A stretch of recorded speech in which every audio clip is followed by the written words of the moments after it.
What do you deserve? It's easy to expect certain things, to think that you've earned some rights. Maybe you think you deserve to play your game with no interruptions, or to stay at the front of the line since you got there first. Maybe you think you deserve to eat food you really like at dinner every day, or to get brand new shoes every time your old ones get a little worn. Maybe you even think that since you're older, you deserve to go to bed late. After all, every single ad you see on a screen or billboard or magazine screams, you deserve it. But when Jesus walked this earth, he showed us a different way. Over and over, Jesus laid down what he wanted for the sake of someone else. His time, his energy, his life. Every day, we have amazing opportunities to follow Jesus by putting others first. You can show your little sister she's important by setting aside your game to help her practice reading. You can put another kid first by letting them go ahead of you in line. You can put your mom first by not grumbling when she serves her favorite meal.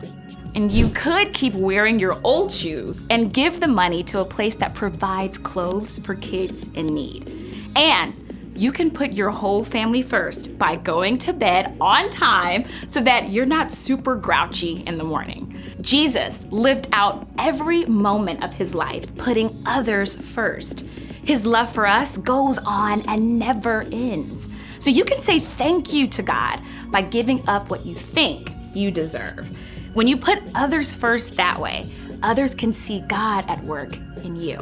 That's why humility is an amazing way to worship God with your life. Because worship is about more than just singing loud. It's all about living loud.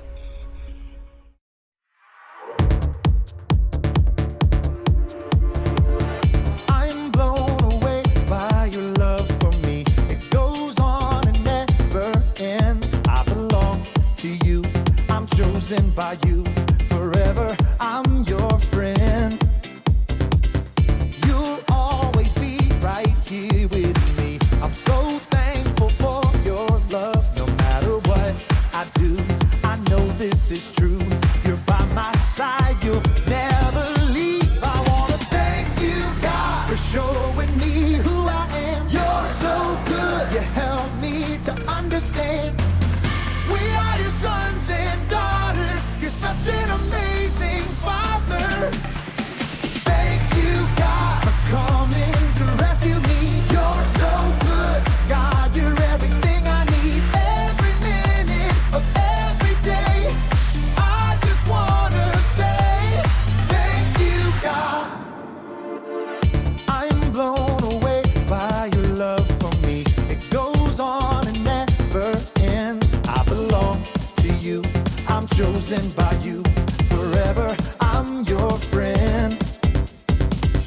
You'll always be right here with me. I'm so thankful for your love. No matter what I do, I know this is true. You're by my side, you'll never leave. I wanna thank you, God, for showing me who I am. You're so good, you help me to understand. We are your sons and daughters. You're such an amazing father. Thank you, God, for coming to rescue me. You're so good, God, you're everything I need. Every minute of every day, I just wanna say thank you, God. You sent your son to set us free. For your love and kindness, I will sing.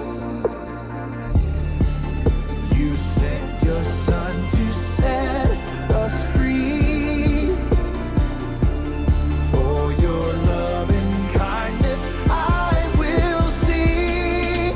I wanna thank you, God, for showing me who I am. You're so good, you help me to understand. We are your sons and daughters. You're such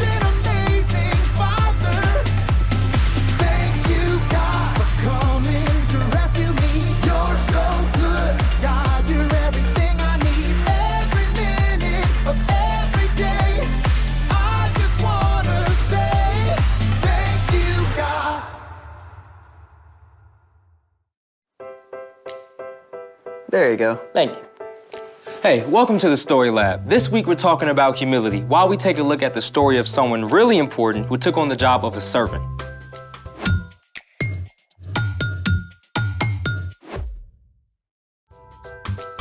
Hey, I'm Carter. And I'm Zeke. We're talking about humility. Which is putting others first by giving up what you think you deserve. I think you should go first and tell everyone what we're doing today. Oh, I couldn't possibly. You first. No, you. No, you. You. This is ridiculous. Agreed.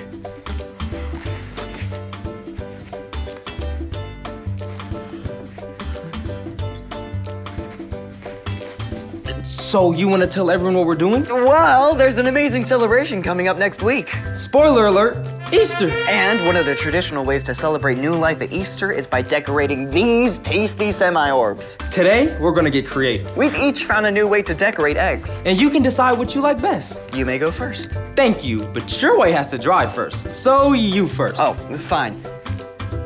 Did you just win at being humble? Let's make it. I'm using shaving cream. Step 1, fill a baking sheet with shaving cream and smooth it out.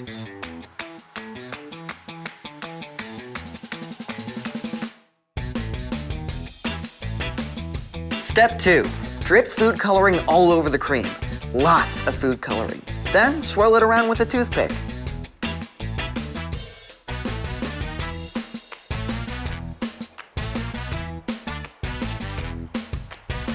Step 3 is the really fun part. You're gonna need gloves for this.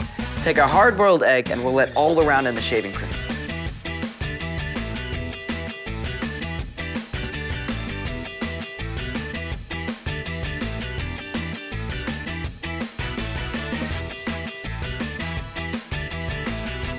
Make sure they're completely covered.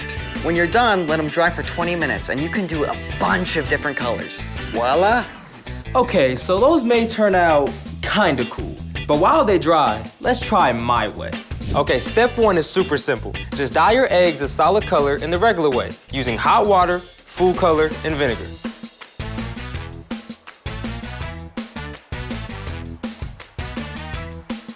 Now we get to the fun part. Step 2, fill a small bowl or container with 1 inch of fresh water. Now, choose the color that you want to marbleize your egg with. It should be darker than the color of the solid egg, so use a lot of food coloring.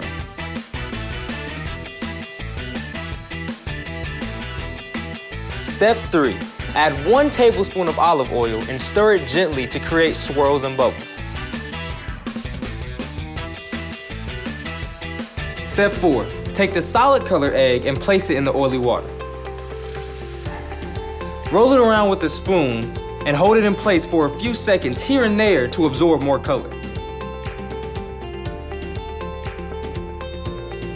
The longer you roll your egg around, the more marbled it will be.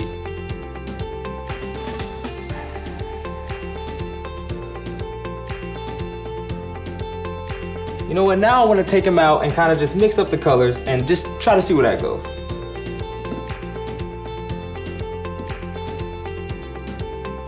These eggs are gonna look very good. Mine are gonna look better.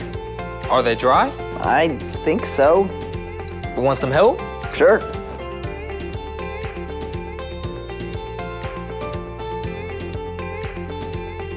It's like an archaeological dig. What lies beneath? Ooh. That is pretty. Look at this.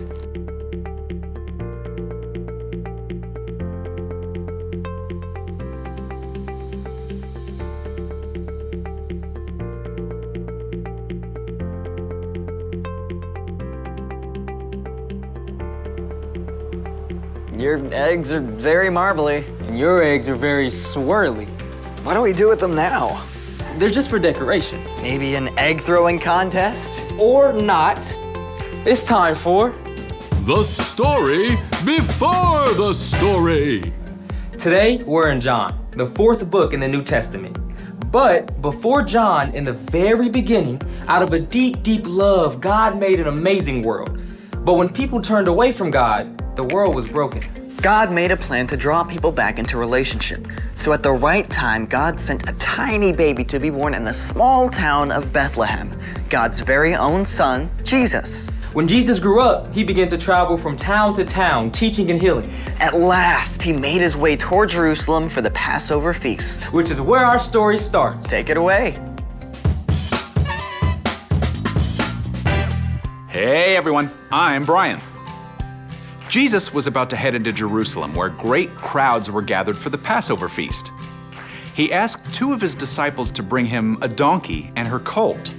They placed their coats across the colt to make a comfortable seat for him. Now, Bethany, where Jesus was staying, was only a short distance from Jerusalem. Jesus had walked hundreds of miles on foot, so why did he need a donkey for a measly 2 miles? Well, great kings often rode victoriously on a powerful war horse. But Jesus knew what the prophet Zechariah had written long ago. Say to the city of Zion, see, your king comes to you. He is gentle and riding on a donkey.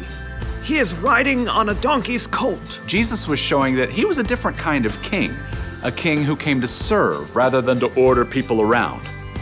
As the people saw him coming, they laid their coats on the ground and cut branches from palm trees. They called out, Hosanna!